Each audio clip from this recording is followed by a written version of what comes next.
4 দিনের ছুটি, 4-5 দিনের ছুটি বলতেই বন্ধুদের বললাম চল ঘুরে আসি কোথায় যাওয়া যায়, চল জার্মানিতে বুর্গ এলস কাসেলে যাই, কাছেই, বেশি দূরেও নয় আবার বেশি কাছেও নয়, ব্যাস ব্যাকপ্যাক রেডি।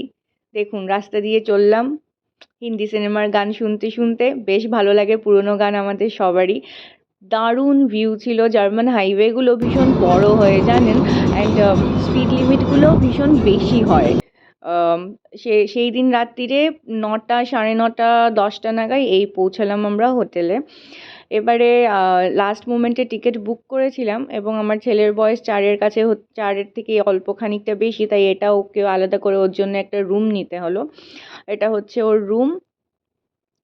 এই যে এটা হচ্ছে আমাদের রুম।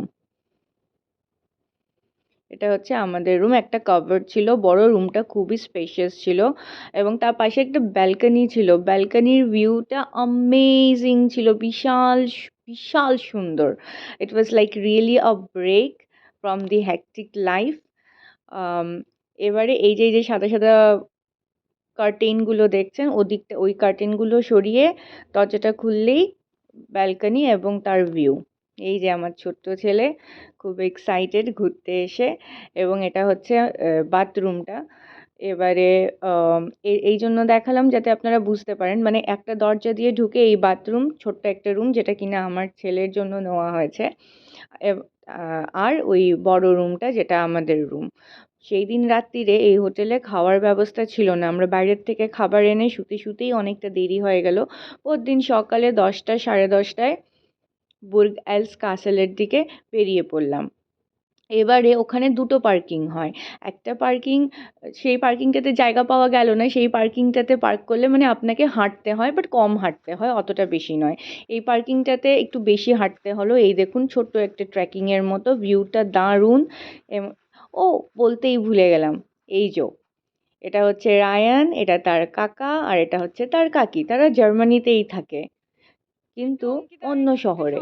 আমরা যাচ্ছি বুর্গ এলস কাসেল দেখতে, তাই জন্যে ওরাও এসে জয়েন করলো। যখন রায়ানের কাকু এবং কাকি, কাকির নাম কি জানেন, কি ডাকে? টুকটুকি। কেমন মিষ্টি নাম বলুন। তাই ওর টুকটুকি যদি থাকে তাহলে রায়ান টুকটুকি এবং তার কাকের কাছেই বেশ অর্ধেক সময় থাকে। বেশ ভালো। আমি এবং তার বাবা বেশ আনন্দেই ঘুরে বেড়াই নিশ্চিন্ত মনে। এই দেখুন নিচে তাকালে ভিউটা এরকম অসাধারণ। কাসেল দিয়ে যখন আমরা ঢুকছিলাম সেই দিন অনেকটা লাইন ছিল, বাট এই যে এটা এন্ট্রান্সটা, হেঁটে হেঁটে এমনি করে কাসেলটা দেখতে পাবেন এবং এদিক দিয়ে আপনাকে ঢুকে যেতে হবে। ভিডিওগুলো খুব একটা ভালো হয়নি। অ্যাকচুয়ালি ভিডিও ব্লগিং বা এটা করার আমার কোনো আইডিয়া কখনো ছিল না। জাস্ট ফোনের মধ্যে ভিডিও ক্লিপিংসগুলো নিয়ে রাখা হয়। কখনো ফোন ডিলিট হয়ে যায়, ফোন হারিয়ে যায়, ডিলিট হয়ে যায়। জাস্ট ঠিক সিস্টেমেটিক্যালি স্টোর করা হয় না। তাই ভাবলাম ভিডিও ক্লিপসগুলোকে একত্রে করে আপলোড করি। এই দেখুন এখান থেকে টিকিট নিয়ে ভেতরে যাওয়ার রাস্তা।